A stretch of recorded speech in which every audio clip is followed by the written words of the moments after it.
Pero ahorita, hablando del tema y arrancando en el tema de la Revolución, Monterrey, el Porfiriato, ¿cómo describirías cómo era Monterrey en esa época, la gente en la época del Porfiriato, comparito?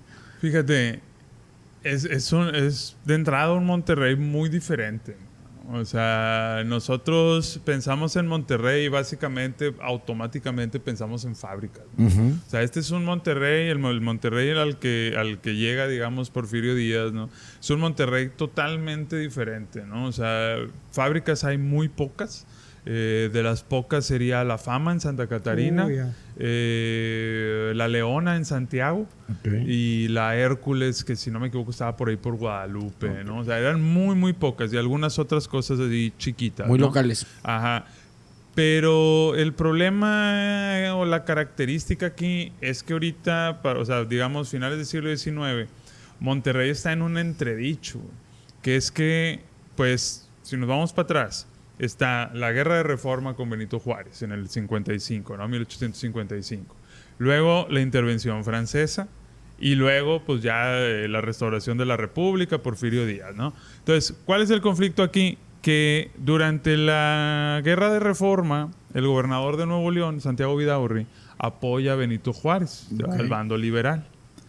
Pero luego en el transcurso entre la Guerra de Reforma y la intervención francesa, empieza a haber choque entre Vidaurri y Juárez. Pique, compadre. Ajá. Pedito. Uno de los casos o de las razones es que para este momento todo el norte de México tiene un grave problema, güey, que es que los pueblos indígenas que vienen huyendo de Estados Unidos, los comanches, los apaches, los lipanes, todos ellos, que, o sea, que vivían en medio de Estados Unidos y que ahora se van desplazando hacia abajo porque van siendo expulsados, pues llegan aquí a México y llegan a atacar los pueblos fronterizos. Llegaron, ¿no? Braviados. Braviados, ¿no? Entonces, pues el problema es que entonces Santiago Vidaurri y toda la gente de Lampazos, ¿no? Pues se dedica prácticamente a la guerra contra los indígenas. Okay. Todos nuestros grandes militares, Ignacio Zaragoza, Vidaurri, Zuazo, etcétera, todos entrenaron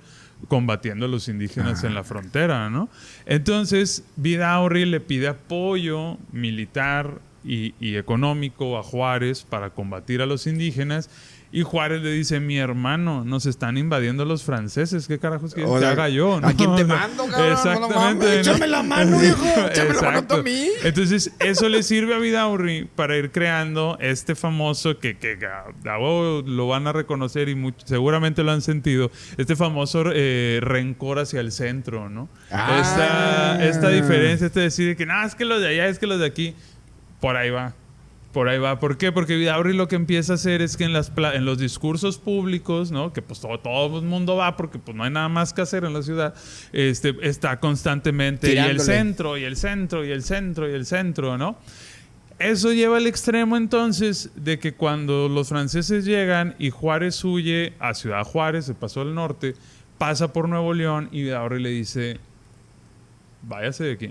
Aquí yo no lo quiero. Lo corre. Ajá. Entonces lo corre, y no solo eso, sino que luego Vidaurri se hace miembro de, por así decirlo, la corte de Maximiliano. Okay. O sea, se hace aliado de los franceses.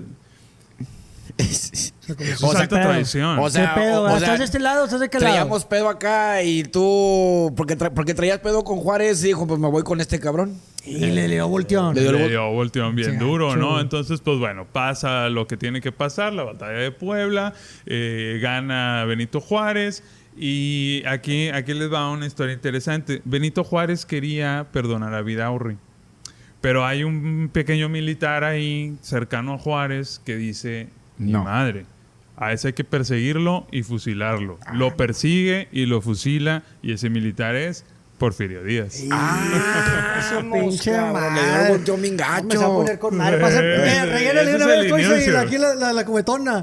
Eso pinche madre. Ay, sí, entonces, pues la gente en Nuevo León se queda así con cara de... Pues, ¿Qué pedo, güey? ¿Y qué pedo con nosotros? ¿Qué está Nosotros pasando? estamos en medio de un conflicto que pues ni nos viene ni nos va. Nada más nos tocó de rebote nomás. Y luego causado por Por los que venían gringos de un bajando. lado y por los franceses del otro. O sea, ellos venían bajando en problemados. Y estos atacando una bronca y acá estos güeyes diciendo qué pedo, pues a la madre les tocó el rebane. El siglo XIX, no por nada se le llama en México el siglo de la anarquía, güey. Porque, o sea, es un desmadre tras otro. A ver quién ganaba. Eso, madre. Compadre, ¿por qué es tan importante entender ese tema de cómo se involucraron los militares regiomontanos en esa etapa de pues, nacional, ¿no? Va, mira, lo que pasa y que es algo que se ha olvidado, creo yo, mucho, es que, a ver, o sea, Porfirio Díaz llega luego al poder peleándose con Juárez, ¿sí? A través de una rebelión. Primero se rebela contra Juárez en el plan de la Noria y luego se rebela contra Lerdo de Tejada en el plan de Tuxtepec.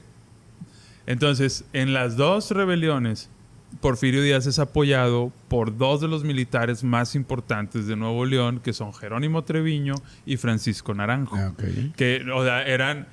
haz de cuenta que eran dos militares que habían estado bajo las órdenes de Vidaurri, que se vieron obligados a darle la lealtad a Juárez, que se convirtieron en gobernadores, que se estuvieron rolando la gobernación y que ahora que Porfirio Díaz se levanta en armas, lo apoyan. Y bien experimentados de madre ya. O sea, Bien hubo experimentado apoyo de mutuo madre. de ellos y luego ya se fueron Y luego ya acá. huevo. Entonces, hay ahí una anécdota que a mí me encanta contar, porque pues luego con Porfirio Díaz tenemos esta imagen así de, o lo vemos como el gran dictador, o lo vemos como el presidente que nos trajo la modernidad. Y aquí hay un punto medio que es... Díaz pelea algunas de las batallas aquí en Nuevo León. Una la pelea por el Topo Chico y la otra la pelea en Icamole. Ok, García. Ajá. Entonces, en Icamole se enfrenta a Ignacio Zaragoza. ¿No? Que aparte de Ignacio Zaragoza, pues es el héroe nacional. Sí, ¿no? cabrón, ¿cómo no? Y aparte lampecense, ¿no? A todo orgullo. Entonces, pierde Porfirio contra Zaragoza. Y está Francisco Naranjo con él. Y cuenta la leyenda. De hecho, creo que es Héctor Jaime el que registró esta anécdota. Que Porfirio le reclama a Francisco Naranjo y le dice: oye, pues no que los de Monterrey eran bien acá. Y Francisco Naranjo le dice: ajá, ¿y a poco Ignacio Zaragoza es de Oaxaca? Pues Porfirio Díaz es de Oaxaca. Entonces el vato empieza a llorar. Y desde entonces Francisco Naranjo siempre le dijo el chillón de Icamole. ¡Ah, la madre, güey! Oye, compadre, ¿y por qué había tanto apoyo del militar regio o de Monterrey a Porfirio? ¿Había unos intereses de por medio o era nada más porque creían o estaban convencidos de su ideología? Mira, la verdad es de que es complicado, porque Porfirio Díaz era una persona muy poco fiable en cuanto a su política o ideología. O sea, de entrada, o sea, cuando se rebela contra Benito Juárez, su lema es no reelección. Sí. Milagro. O sea. Sí, Y por el otro lado también, o sea, Porfirio Díaz traía un plan económico muy importante de apoyar la industria. Okay. Entonces, pues no había industria o había una industria muy pequeña. Pero la élite comercial, los grandes comerciantes de Nuevo León ya empiezan a tener la cantidad de dinero suficiente para poder invertir en industria. Okay. O también ya tienen los contactos gringos y franceses para poder invertir para en inversión. Industria.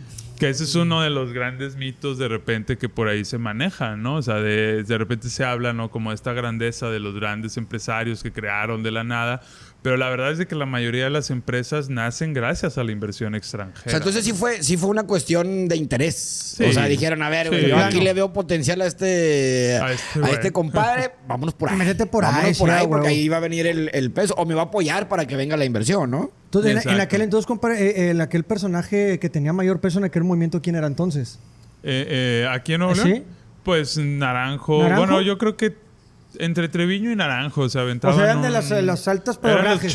Eran los chidos. Eran los que controlaban la política, la economía. La economía igual y no tanto, pero sí en cuanto a la política y los militares, pues ellos... Pero controlaban muchas todo. cosas pasaban por solos. sus manos, Sí. a final de cuentas. O sea, eran los mayor Sí. peso. Sí, sí, Porque sí, se fueron creando su persona Ajá. a raíz de Vidaurre, dices, A raíz ¿no? de Vidaurre. Que con él cuando se fue a cabrón y qué onda, yo tengo que hacer algo y fueron creciendo y pues mentalmente, como esto a lo mejor no económico, pero políticamente tenían un chingo de peso. Chingos. Tanto que luego van a tener un papel igual y no muy importante, pero sí, digamos, clave en la Revolución Mexicana, ¿no? Porque Francisco Naranjo, digo, ya estando muy, muy viejo él, va a apoyar a Madero. Va a apoyar a Madero y va a decir, no, hombre, que a la fregada con Porfirio Díaz, ¿no? Y su hijo, de hecho, Francisco Naranjo, lo diferenciamos con que el papá es general Francisco Naranjo, el hijo es ingeniero Francisco Naranjo. Ok, es la diferencia. Es la diferenciación. Entonces, el ingeniero Naranjo fue miembro del Partido Liberal Mexicano, el de los Flores Magón. Ok. Entonces, él es uno de los primeros en traer como las ideas de la revolución aquí a Nuevo León Nuevo en León. general, a Lampazos en específico, pero a Nuevo León en general, ¿no? Entonces, pues tienen ahí un papel como Importante. importante. Exacto.